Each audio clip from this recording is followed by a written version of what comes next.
Hello and welcome back to another infrared image editing tutorial here with IRreCams. I know it's been a while that I posted the last video, but I don't want to look up for any excuses. It's like it is, and here we are, and we are going to edit another image. I have chosen this image because we have something you normally don't do in infrared photography, and that is that you put the sun or the light source directly in the image, and when you look at the image you see why this is kind of a no-go, because you see these lens flares, all these little sparkles of light that are created by the bright source in the image. These lines and everything, these lens flares, normally, you want to avoid it. They are not pretty, but I want to show today that you can use them actually and keep them into your composition and make use of them and accept them and play with them. The image here was taken with a Fujifilm X-T3 camera.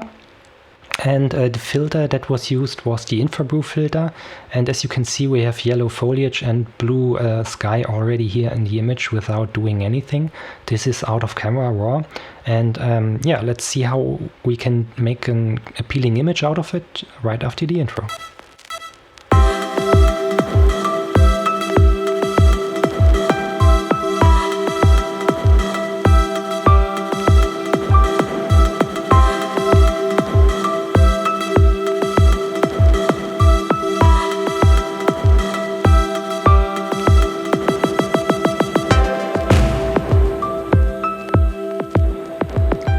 So here we are again. As you see, the image, beneath the fact that there are a lot of lens flares, is relatively unexposed. That means that the sun here is at normal exposure level, more or less, and that the landscape and the tree and everything is quite dark. This is by purpose so, because when you have highlights that are blown out, there's no chance to actually get them back and make them look good. But if you have shadows that are too dark, you generally can easily push the shadows and brighten them up and make a better image of that. And this is more or less what we will do and try here with the image edit. So without further ado, just jump to the darkroom. So here you see the rendering of the image of the Darktable engine. When we go to our quick access panel here on the top left, I normally do the same standards first. So white balance is quite good. It was done in camera, more or less accurate, but I can choose here from image area and let the Darktable program sample the whole image again. Denoise profile is a good idea because we are introducing noise later on when we push the shadows. So, and of course we need to add exposure to the image. I don't want to overdo it because then the bright sky here of the sun is getting really blown out. That's not what I want, but I definitely want to have a nice bright spot in the sky, because when the sun is bright it explains more or less why there are lens flares, and I like the look of it. Lens correction is a good idea. Haze removal can be activated. Color balance is not important because we are going for black and white. Local contrast we can activate with the standard look, and monochrome because we are going for a monochrome image. So now we can go to our infrared model group, and just a quick thing at first.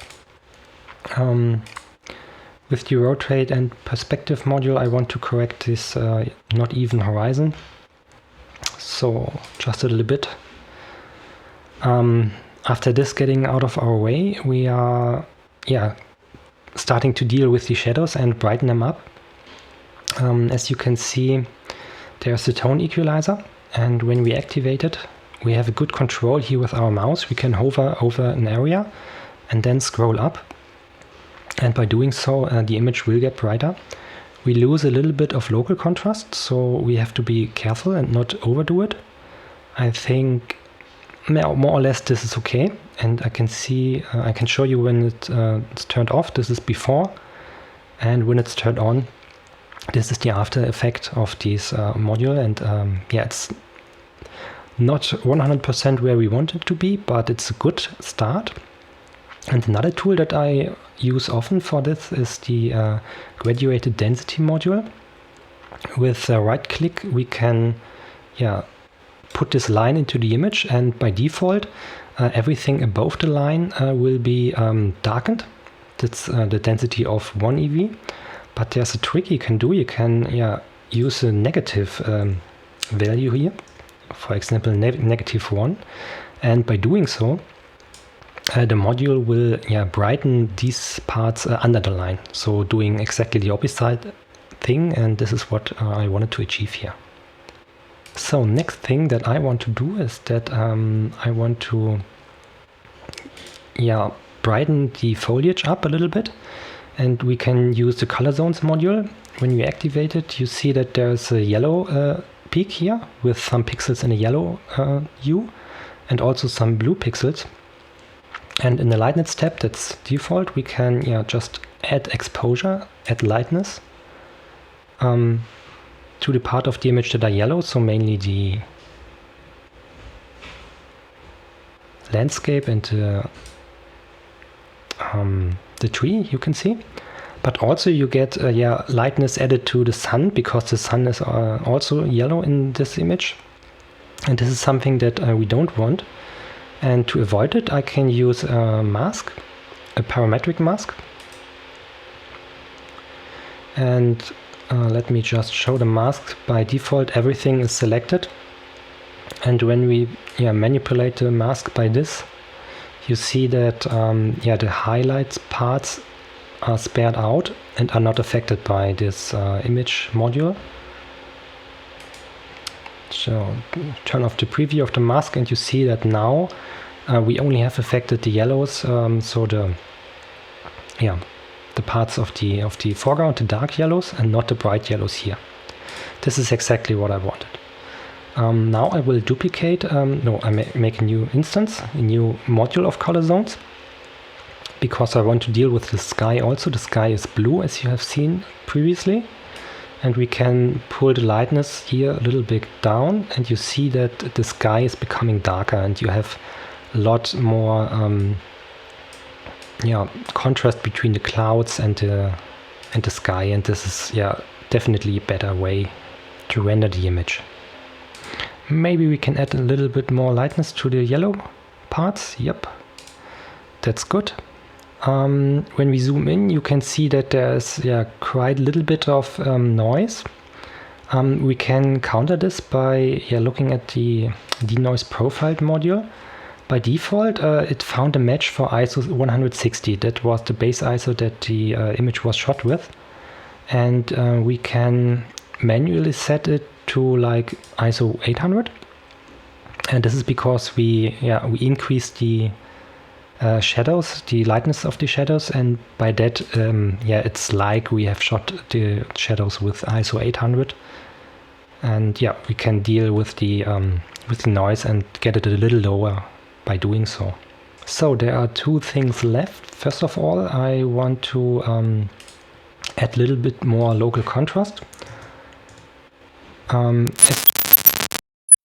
Whoops, sorry, Darktable just crashed, but here we are again. So two things that I wanted to show you. First of all, a local contrast, I can just add a little bit to like maybe 165. You can see that the overall contrast is supported and improved. When I turn it off, it's a really flat image, not looking as good.